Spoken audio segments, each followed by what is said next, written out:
Bonjour à toutes et à tous. On est ravis de vous présenter cette conférence autour de l'observabilité et du monitoring. Cette conférence intitule Miroir, miroir, dis-moi si je suis observable. On le fait pour la première fois. Du coup, première fois au DevOps Idées, donc c'est parfait. Et on va commencer par nous présenter. Alors moi, c'est Virginie Hang, je suis CTO à notre agence Accenture de Clermont-Ferrand. Et bonjour, moi c'est Robin Soupoyen, je suis lead SRE chez Michelin. Et il faut savoir que du coup, Robin et moi-même, ça fait des années qu'on travaille ensemble, qu'on travaille ensemble dans la même boîte. Et on a pas mal planché du coup sur les sujets de monitoring et d'observabilité, donc on a passé pas mal d'heures là-dessus. Donc on est ravis de faire ce Rex autour de mon client favori. Avant toute chose, donc on va vous parler un petit peu de la qualité de service. La qualité de service, je pense que c'est au cœur de votre activité, on va dire. Qu'on ait une architecture complexe, moderne, micro-architecture, ce genre de choses, ou alors, microservices, pardon, ou alors qu'on travaille sur du legacy avec des architectures un peu plus archaïques, on va dire. On sait que la qualité de service, elle est au cœur de nos préoccupations. Et pour mener à bien la qualité de service, on est d'accord qu'il y a pas mal de patterns qu'on peut utiliser. Ça peut être au niveau de la qualité du code, la revue de code, le test, les tests unitaires. Et nous, en fait, on va vous parler un petit peu de l'observabilité et du monitoring, qui sont deux pratiques qui sont importantes de mettre en place. Et on va un petit peu vous expliquer, quand est-ce qu'on utilise l'un ou l'autre, sachant qu'il ne faut absolument pas opposer les deux termes. Et pour démarrer, on va revenir un petit peu à des notions, donc quelques petites définitions, en commençant par celle du monitoring. Alors le monitoring, comme l'indique le slide, consiste à vérifier la qualité de service en temps réel. Et c'est vrai qu'on se base sur des indicateurs que l'on collecte, des indicateurs en fait qui sont des données qui sont agrégées. Et très souvent, en fait, le monitoring, c'est des indicateurs qui sont construits autour de notre expérience. Quand on fait un petit peu d'incidentologie, quand on fait des retours sur la production, sur les incidents qu'on a pu avoir en production, très souvent, en fait, le monitoring, c'est mettre en place des capteurs qui sont fruits de notre expérience du passé, de là où on a eu mal en production. C'est pour ça qu'on parle en fait de monitoring des known unknowns. Ça veut dire que on se base sur notre expérience. On a eu un rapport qui ne s'est pas produit, on a eu des problèmes autour de notre CPU parce qu'on a eu des problèmes de capacité de ressources, ce genre de choses. On va commencer à les monitorer, on va mettre des seuils pour que ces problèmes-là qu'on a connus ne reviennent plus jamais. L'observabilité, en revanche, comme l'indique le slide, consiste à utiliser donc les données télémétrie, donc le triptyque que maintenant je pense que tout le monde connaît, trace, métrique, log. Et là, le but en fait de l'observabilité, c'est avant tout en fait de rendre notre système observable et de pouvoir en fait tout simplement comprendre, discerner l'intégrité de notre système, d'être capable de revenir vraiment en profondeur grâce à donc cette télémétrie, pour que si jamais on a eu un incident, peu importe ce qui est arrivé, on est capable de comprendre ce qui s'est passé.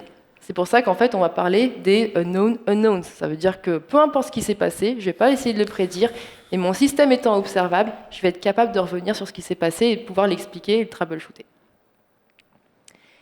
Ceci étant dit, maintenant, on va essayer de mettre un petit peu tout ça en lumière avec une application qui s'appelle Fix My Bike, V1.0. Donc c'est une application, web qui a été conçue en fait pour du coup vendre, commander des pièces de réparation de vélo. Cette application-là, en fait, effectivement, elle tourne en production.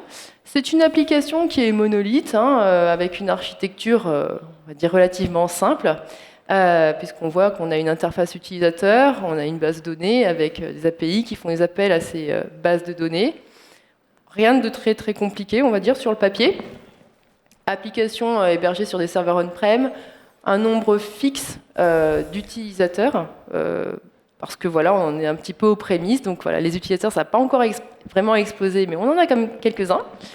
Et compte tenu de ce que je viens de raconter, on n'a pas forcément encore besoin là de haute disponibilité. Néanmoins, comme je le disais, c'est une application qui tourne aujourd'hui en production, et on a quand même quelques incidents. Des incidents en fait qui sont liés à des problématiques de latence, des problématiques de stock qui n'arrivent pas à l'heure et qui génèrent une certaine insatisfaction de nos end users. Et donc, du coup, ce qu'il faut, peu importe l'architecture, il faut quand même commencer par quelque chose pour nous soigner.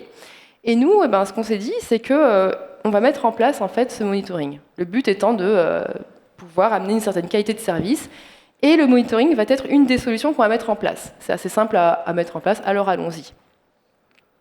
Et c'est là où, justement, on a l'équipe support, l'équipe DevOps, ils vont se concerter et ils vont se dire, mettons en place un peu de dashboarding. Donc, je parlais de rapports qui n'arrivaient pas à l'heure. On va essayer de mettre un petit peu exploité, donc quelques logs, mais on va aussi utiliser donc des métriques parce que je parlais de latence. Donc, on va un petit peu regarder la CPU, la mémoire.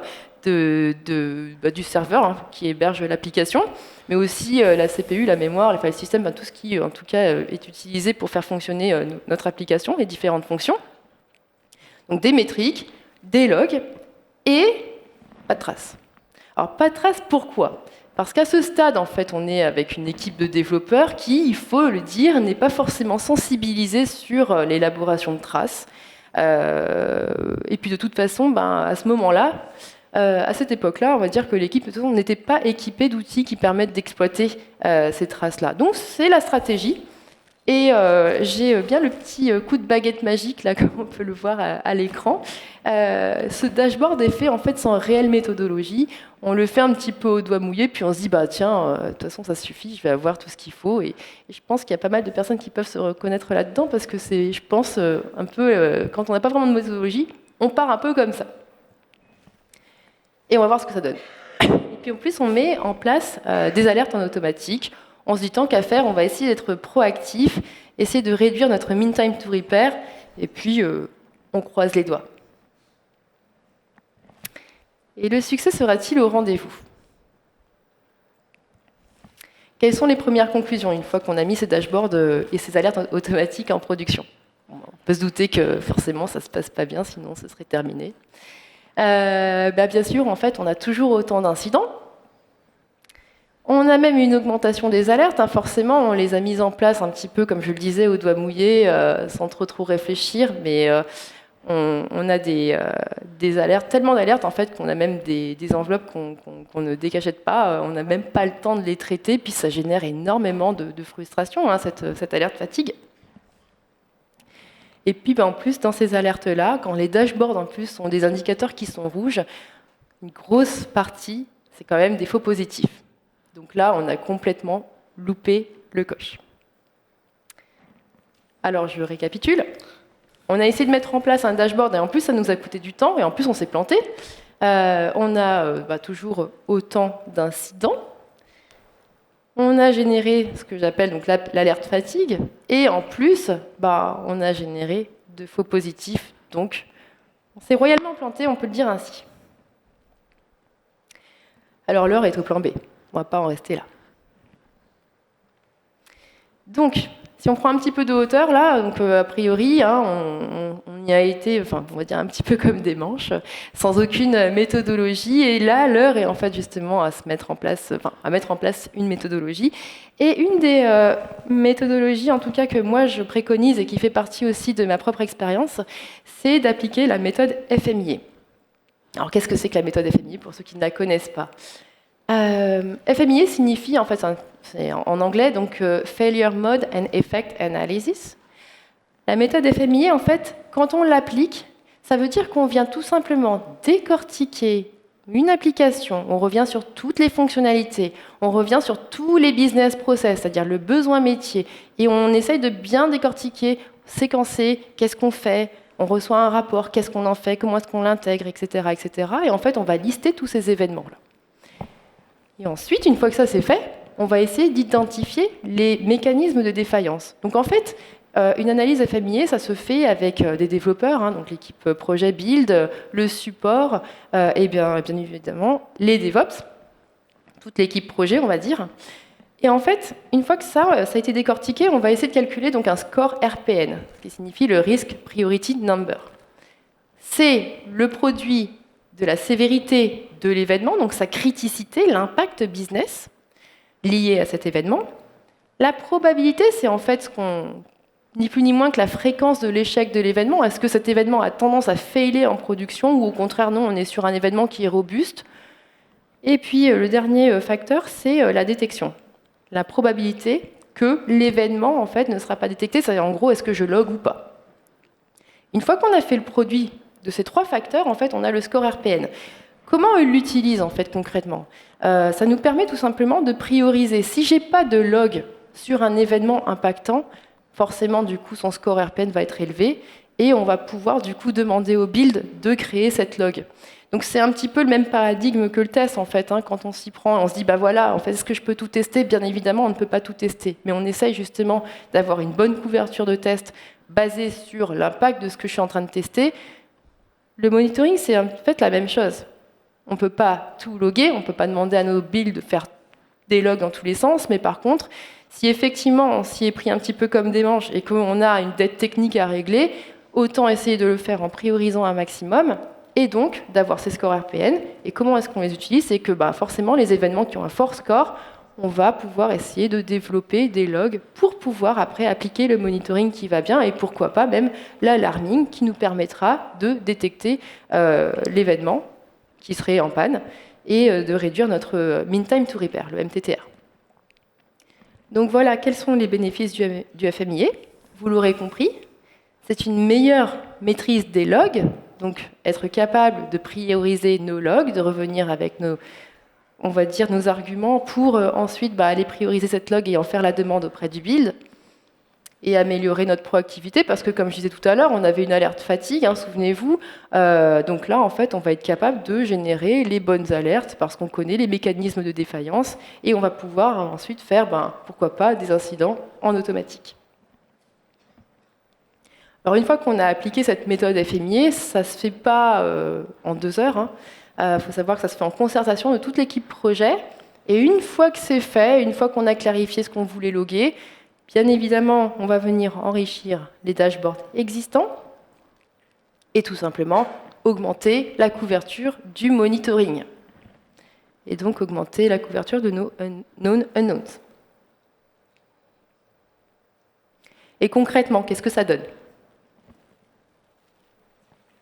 Souvenez-vous du premier dashboard donc initial fait avec un petit coup de baguette magique. On a eu la concertation de l'équipe projet et on a mis en place donc, cette méthode FMIA.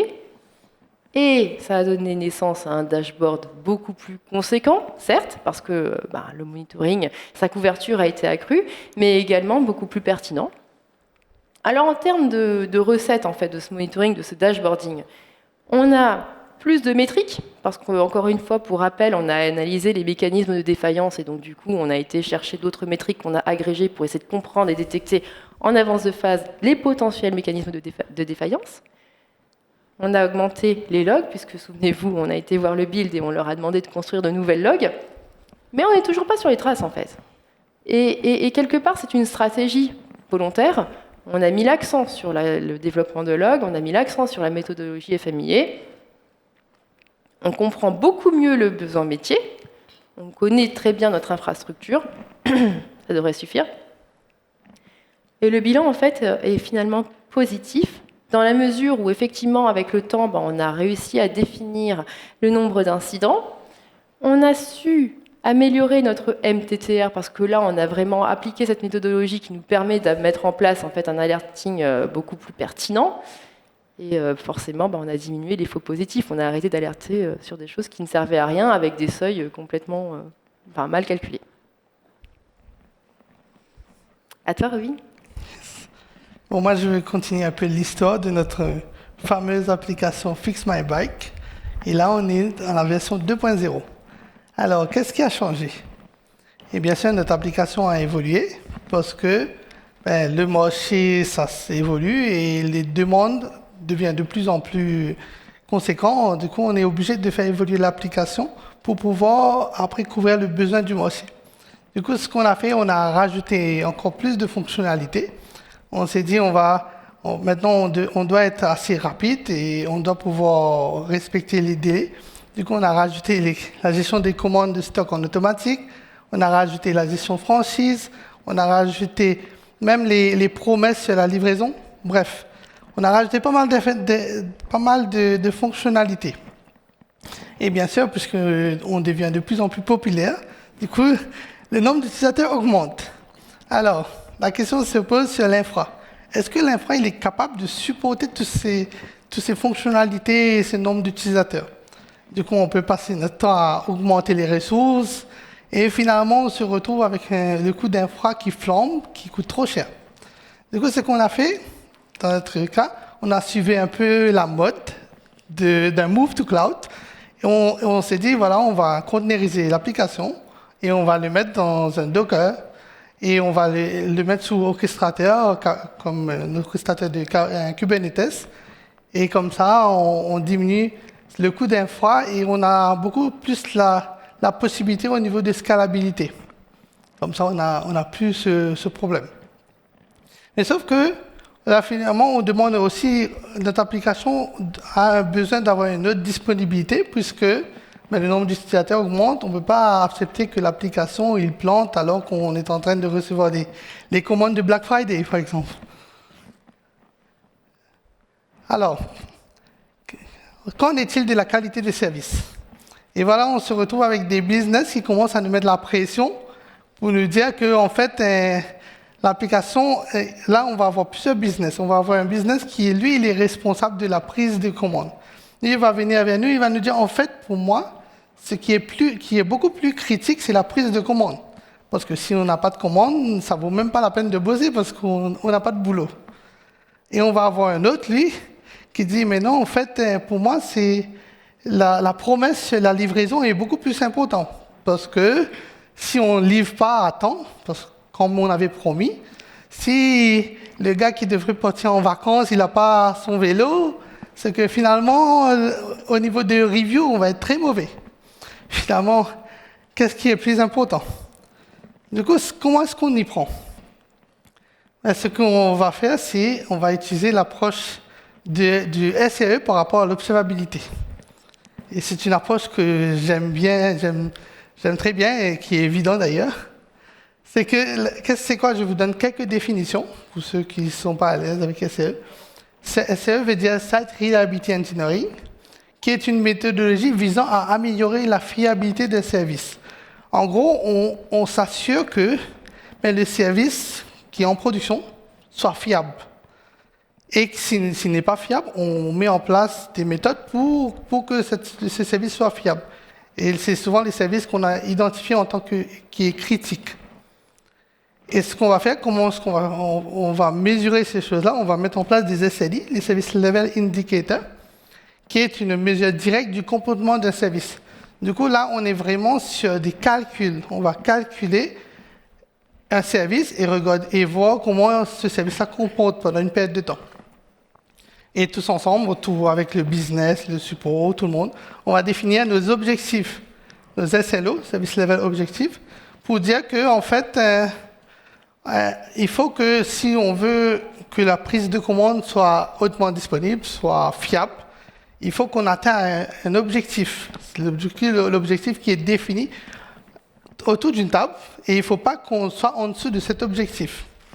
Je vous donne quelques exemples de SLI SLO. Là, on veut mesurer le taux d'erreur. Disons qu'on veut savoir c'est quoi le taux d'erreur pour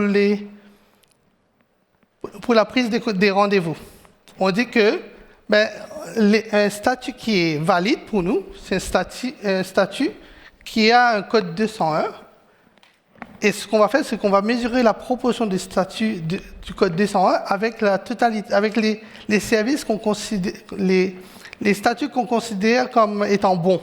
En gros, c'est les événements valides par rapport aux bons événements. Et on va mesurer cette proportion. Et après, notre objectif qu'on a défini, c'est que 99% des prises de rendez-vous, c'est les 24 dernières heures, ont des statuts de code 201. Un autre exemple, c'est le temps de réponse. On va dire qu'on va mesurer le temps de réponse entre deux événements et on va dire que la proportion du temps de réponse doit être moins de 2 secondes. C'est ça qu'on considère comme étant valide. Et tout ce qui prend plus de 2 secondes n'est pas valide. Et on va mesurer cette proportion Et après, on va définir notre objectif on attend à ce que 99% des événements sont moins de 2 secondes sur les 24 dernières heures. Pourquoi on fait ça? Pourquoi on fait cette approche? En fait, si vous regardez Si vous regardez le graphe à gauche, il est un peu noir, et on peut, avec ce type d'approche, on arrive à voir le comportement d'un service. On arrive à voir que petit à petit, il est en train d'augmenter.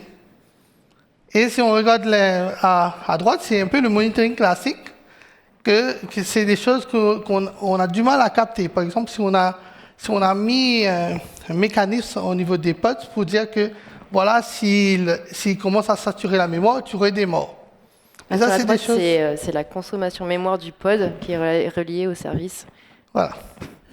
Et du coup, c'est des choses qu'on a du mal à capter avec le monitoring parce que lui, il était en train de redémarrer et du coup, tout va bien. Alors hier, pour le support, c'est que tout va bien parce qu'il a été redémarré par lui-même. Alors qu'en mettant l'observabilité, on va observer comment comporte ce service pendant une période de temps. Et on va voir que, en fait, des fois, il y a une dégradation de service. Et avec ce type d'approche, on va pouvoir faire du prédictif. On va même pouvoir capter les incidents avant qu'ils arrivent. Parce qu'on est en train d'étudier les comportements. Et quand ça dégrade, on sait que tôt ou tard, on va avoir les redémarrages de pod à la seconde. Du coup, tôt ou tard, ça va planter tout le service. Ouais, je dis autrement. On va dire autrement. Donc, effectivement, ce qu'on explique, c'est que la mise en place du SRE, c'est une façon de donner des objectifs. Et là, en fait, on a mis un objectif sur le temps de réponse. Ce temps de réponse sur la gauche augmente. Et c'était important de le voir parce que du coup, on a pu dépasser le seuil, donc le fameux SLO, et se rendre compte que quelque chose n'allait pas.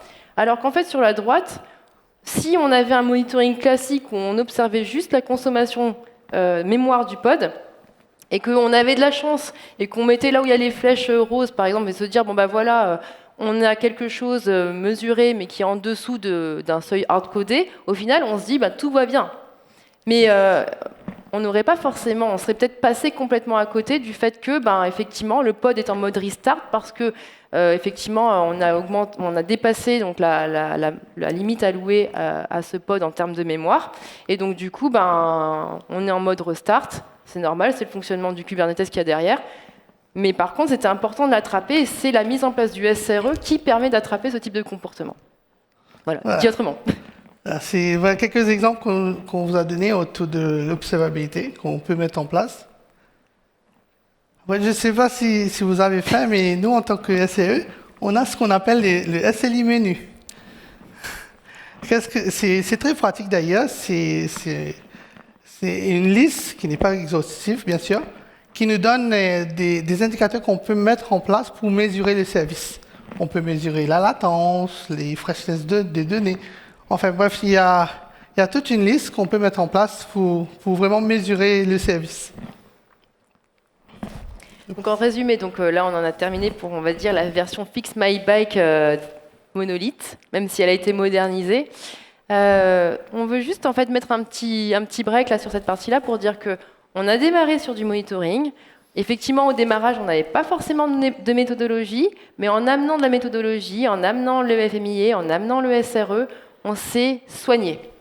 Là, comme vous avez vu, on n'a pas forcément exploité le monde des traces. Et aujourd'hui, mon impression, c'est effectivement que l'observabilité, c'est un petit peu le buzzword du moment. Il fut un temps où c'était le monitoring, maintenant ça devient l'observabilité qui est le buzzword du moment, et qu'il ne faut pas forcément y courir tout de suite. Il ne faut pas oublier en fait les bases. Un développeur, effectivement, doit faire un beau code, penser à loguer. Il y a quand même des patterns d'opérabilité qu'il ne faut pas oublier. C'est comme tester, c'est tous ces principes fondamentaux-là qu'il ne faut pas oublier, avant de se dire, voilà, il faut développer des traces et utiliser je ne sais quel outil pour ensuite pouvoir regarder tout ça. N'oublions pas les bases. Et quand en fait on n'oublie pas ces bases, qu'on met en place un petit peu de méthodologie, et je reviens sur le fait que c'est une architecture quand même relativement simple, on peut s'en sortir de cette manière-là. Et je ne dis pas que l'observabilité n'est pas un must, l'observabilité peut être un must, mais juste n'oublions pas ces principes fondamentaux. Je continue. Effectivement, donc Fix My Bike est une application, comme vous le savez, qui devient un peu plus victime de son succès, puisqu'on atteint donc la version 3.0. Pourquoi victime de son succès? Parce qu'en fait, elle a cartonné. C'est vrai que, voilà, avec tout le côté sustainable, les vélos, ça éclate. Donc, plus de fonctionnalités, plus de clients et une architecture qu'il a fallu revoir. Pourquoi? Parce que, voilà, tellement de fonctionnalités différentes. Le découpage en fait en microservices a été, on va dire, une suite logique. On a refait complètement, on a revu complètement from scratch l'architecture et on a pu faire ainsi un découpage de ce monolithe en microservices. Le nombre d'utilisateurs, comme je le disais, est devenu exponentiel. Et là, ce qu'on n'avait pas forcément besoin au début, cette fameuse haute disponibilité, là maintenant, elle est vraiment au cœur de notre problématique. Donc on a fait évoluer l'application en tant que telle. Et n'oublions pas donc l'équipe support. C'est toujours les pauvres. C'est pas forcément simple pour eux de comprendre toute cette architecture-là, de l'expliquer, de relier toute cette interconnexion entre ces microservices, alors qu'en fait, leur boulot est toujours essentiel. Hein. Si y a un pet en production, il faut qu'ils sachent en fait troubleshooter. Et ça, c'est pas forcément évident avec les modifications. Alors, on va reprendre un petit peu la partie observabilité. L'observabilité, il faut le savoir, donc c'est un concept qui est quand même relativement neuf, entre guillemets. Hein. C'est à la fois une conséquence et une partie intégrante en fait, du passage au DevOps, au Cloud Native, au SRE. Les systèmes que l'on tente de moderniser, ou celles qui sont déjà modernes, sont vecteurs de complexité. Il faut savoir, en fait, c'est ce qu'on montrait à l'écran tout à l'heure, en fait, toutes ces interconnexions, le fait de maintenant être hébergé dans le cloud, d'avoir de la haute disponibilité, et avoir donc du load balancing, et de se dire, maintenant, quand j'exécute une fonction avec les fonctionnements dans un Kubernetes, avec des pods qui restartent, etc., avec le nombre de reliquats, etc., on ne sait même plus, en fait, quand j'exécute une fonction, où est-ce qu'elle est réellement exécutée.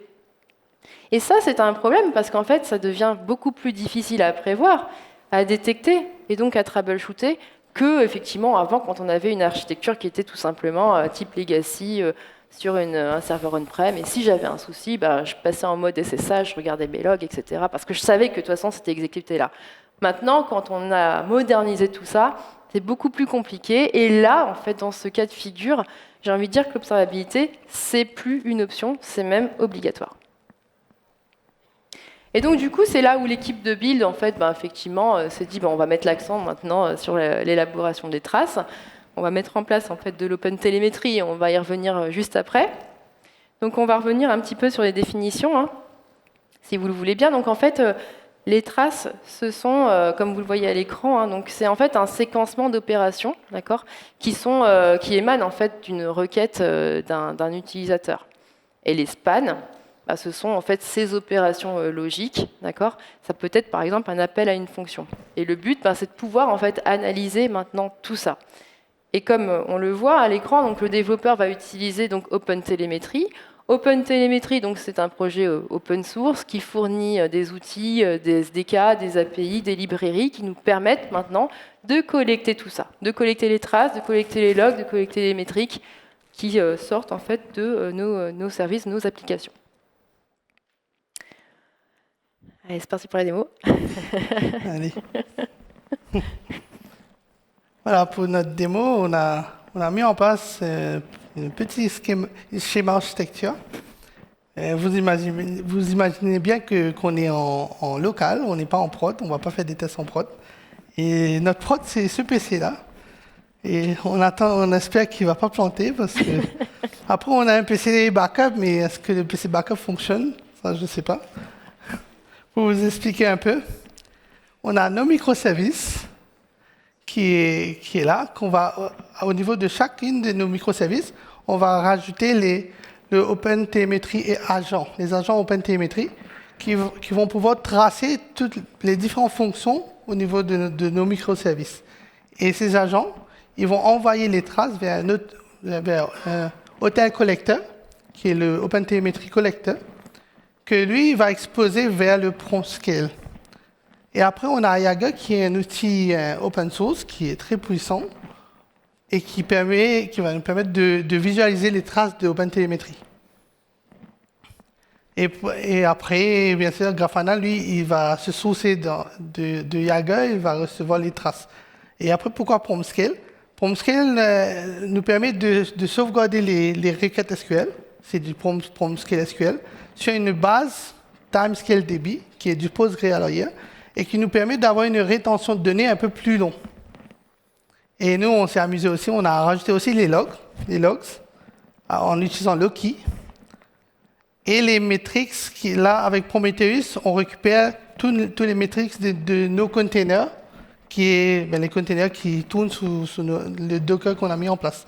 Et pour résumer de toute l'histoire qu'on vous a racontée, aujourd'hui, sur Grafana, on a les traces, les logs et les métriques, qui sont les 3 piliers de l'observabilité. Les métriques de nos containers qui tournent sur cette petite machine. Pour vous expliquer un peu OpenTelemetry, en fait, on a la possibilité d'instrumenter nos microservices, nos applications en automatique sans faire de modifications dans les codes. Il suffit de rajouter, je retourne en arrière, il suffit de rajouter la librairie avec OpenTelemetry. On rattache le programme avec OpenTelemetry et automatiquement, il va instrumenter notre application pour ajouter les traces. Mais sauf que ce n'est pas souvent lisible. Et c'est pour ça que nous, ce qu'on va vous montrer après, c'est que comment est-ce qu'on a mis en place nous-mêmes, on a mis en place les traces au niveau de chaque fonction des microservices. À gauche, c'est les codes classiques que vous connaissez. Et à droite, c'est les codes classiques avec le rajout des traces de OpenTelemetry. Ce qu'on va faire, on commence bien sûr par importer les librairies de OpenTelemetry. On va rajouter l'agent de OpenTelemetry qui permet de tracer l'application, le microservice. Et au niveau de chacune de nos fonctions, avec le Weave Tracers, on va dire à OpenTelemetry de récupérer les différents spans, ce qu'on a défini pour après avoir un genre de mapping entre les différents services qu'on a définis. Et au niveau du Docker Compose, il suffit de rajouter une petite variable environnement qui va dire à nos OpenTelemetry et les agents OpenTelemetry vers quel collecteur qu'il faut envoyer les traces. Et go pour démo. C'est pas conclusion, c'est démo. Voilà, bon, ça fonctionne pour l'instant. Touche pas trop. Ok. Voilà, là c'est l'outil Yager qui est open source, que vous pouvez vous amuser à télécharger. Il nous permet d'avoir les traces qu'on a mis en place au niveau de nos microservices. On a à côté. Automatiquement, il récupère tous les différents services de nos petits Fix My Bike qu'on a mis en place. Et après, on peut bien sûr filtrer sur un service en particulier pour avoir cette trace liée à ce service. Et ici, on a le nombre de requêtes, la durée des requêtes pendant une période de temps. Du coup, c'est la longueur du temps. Et si je vais aller directement pour prendre une des requêtes qui a eu une petite erreur, comme ça je vous montre. Voilà, là, il nous donne vraiment où est passée telle requête, à quel niveau.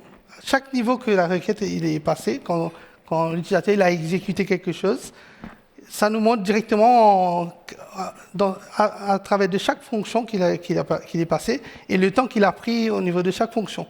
Disons qu'on prend un exemple, disons qu'on a un incident, l'utilisateur, il nous crée un petit incident, il nous dit que, en fait, j'ai essayé sur votre website, j'ai essayé de cliquer sur, je voulais mettre une remise de 5% pour la Noël et finalement l'application m'a éjecté.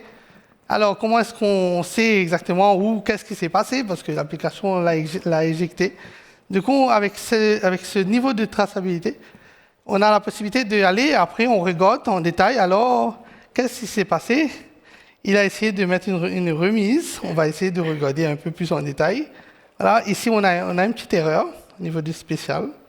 On va voir, on a même les logs du coup qui nous dit, Exact, fail to apply Christmas. Du coup, l'utilisateur, il n'a pas eu ses remises.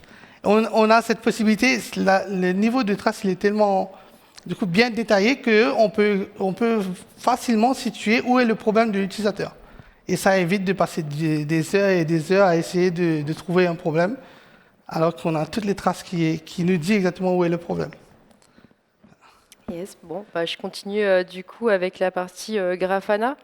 On peut en fait retrouver exactement la même chose, des statistiques autour de tout ça. En fait, c'est vrai que c'est important aussi pour le développeur et pour l'équipe projet de faire un peu un retour, et que ce soit en fait parce qu'il y a eu un incident, mais aussi sans forcément avoir d'incident, tout simplement de comprendre comment les utilisateurs en fait utilisent notre application web. Comprendre un petit peu, vous voyez, les durées correspondantes aux différentes requêtes. Ici, on a une heatmap où on peut voir, en fait, c'est un peu l'inverse ici, c'est plus c'est blanc et plus c'est qu'il y a un nombre de requêtes important, et ici qui se loge entre 256 millisecondes et 512 millisecondes pour la durée de cette requête-là. Voilà, donc on a 205 requêtes pour cette partie-là à cette heure-là. Donc voilà, c'est aussi pour faire un petit peu de statistiques qui nous permettent de comprendre aussi comment l'application répond compte tenu de nos propres déploiements.yaml, parce que voilà, ici on utilise des containers qui tournent sur du Kubernetes, par exemple. Donc ça nous permet de voir si nos ressources aussi sont bonnes, compte tenu de ces différentes durées. Donc voilà, on a pas mal d'analyses statistiques. On peut regarder aussi... je tente un coup de refresh en live.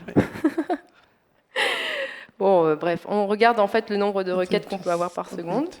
Ah oui, pourquoi ça fait ça? Voilà. Voilà, bon, le nombre de requêtes par seconde, etc. Bon, c'est vrai que moi j'aime personnellement Grafana parce que c'est vrai que c'est très très simple à requêter et faire des dashboards plutôt wow. On peut aussi regarder un petit peu les error rates. On a été revenu sur les différents services qui ont été créés là pour cette démo, donc Special, Fix My Bike, etc. Et on peut avoir des retours statistiques sur les erreurs qu'on peut avoir par service au cours du temps. Qu'est-ce qu'on a de sympa aussi? Ouais, effectivement, des arbres de dépendance. On peut regarder, voilà, que ce soit upstream span, downstream span. On peut avoir en fait, voilà, des informations assez importantes et notamment pour le support. C'est vrai que ces schémas-là peuvent essayer de bien comprendre, de nous permettre de comprendre comment l'application réagit en fonction des différentes requêtes utilisateurs, avec les temps de réponse. C'est des schémas qui a été construit en automatique, on ne l'a pas fait manuellement. Et en plus de cela, alors je crois qu'aussi on a vu un truc autour des spans, oui, enfin des traces, pour revenir un petit peu sur la vue qui était proposée par Jaeger.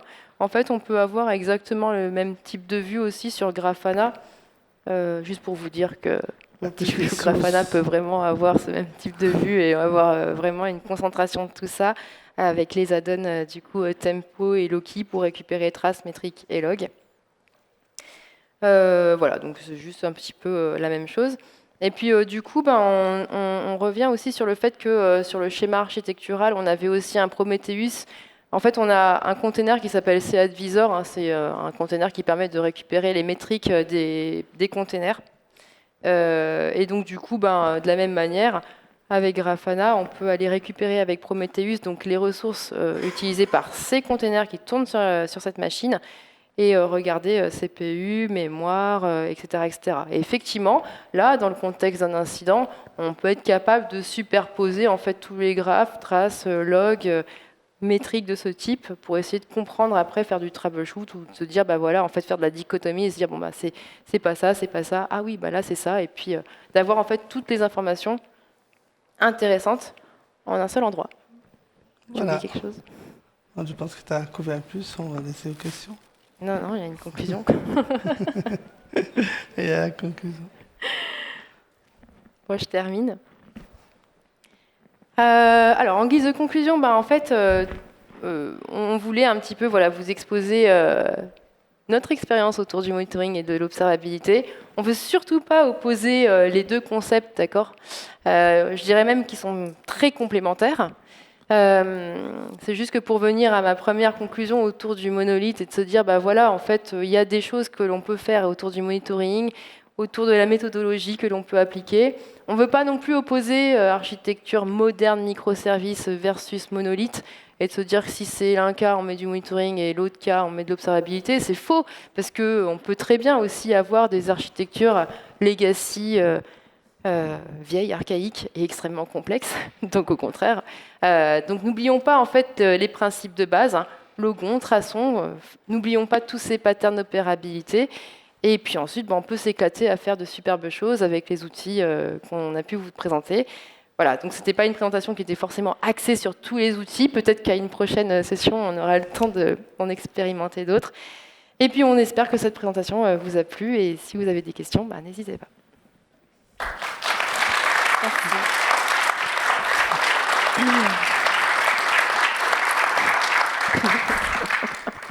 Est-ce que vous avez des questions? Oui. Merci. Ah oui.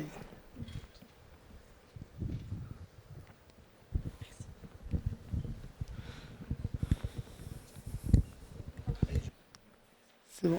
Merci, super présentation. Je suis super sensible à l'observabilité, donc j'apprécie beaucoup ce genre de présentation et de vulgarisation. Merci beaucoup.